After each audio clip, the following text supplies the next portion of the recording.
A federal judge will permit a psychologist to examine the infamous drug lord Joaquin El Chapo Guzman at the New York City jail, where he awaits trial on 17 charges related to trafficking. Though he will allow the examination, Judge Brian Cogan said that, like Chapo's lawyers, the psychologist could only assess Guzman through security glass. His memory is failing, Guzman's lawyer Eduardo Valerizo told reporters after Wednesday's court hearing. "I don't want it to get to the point where he's not competent or able to assist the defense in preparation for trial," he added. Guzman, who twice escaped from prison in his native Mexico, stands accused of running the Sinaloa cartel, one of the world's biggest drug empires. The 60-year-old has sat in solitary confinement since his arrival at the facility, which has held some of the U.S.'s top terrorism suspects. On January 19, Chapo has pleaded not guilty to firearms, drug trafficking, and conspiracy charges. Guzman could face trial as early as April. If convicted, he would likely to spend the rest of his life in a maximum security prison in the United States. U.S. officials seek to prevent Guzman from staging any possible escape. In Mexico, he had gained notoriety by twice escaping from prison, the second time in 2015 via a mile-long tunnel dug from the shower in his cell.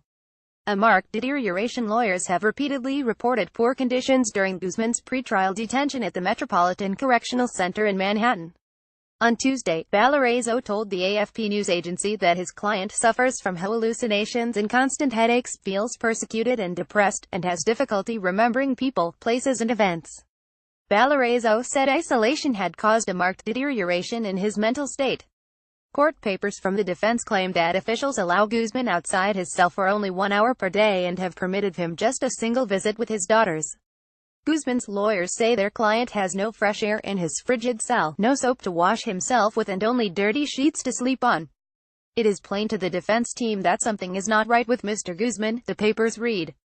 If the psychologist evaluates him and then determines that there are competency issues, then we'll deal with that, Valerizo told reporters on Wednesday. In July 2015, Mexican drug kingpin Joaquin El Chapo Guzman escaped the Altiplano prison through a tunnel under his cell's shower, the second time in 14 years that he managed to flee a maximum security prison. Guards discovered a deep hole with a ladder that led to a tunnel that in turn led to a building on a hill surrounded by pastures.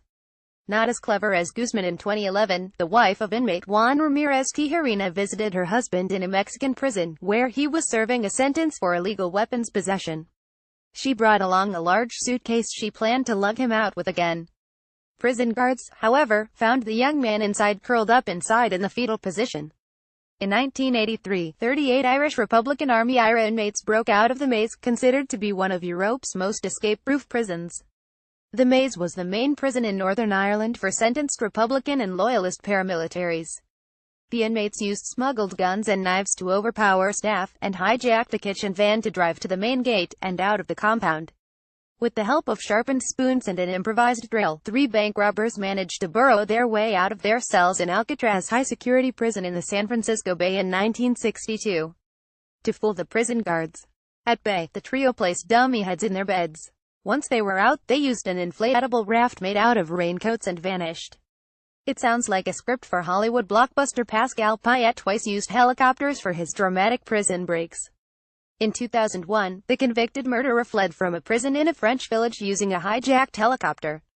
In 2007, he again used a helicopter for a getaway.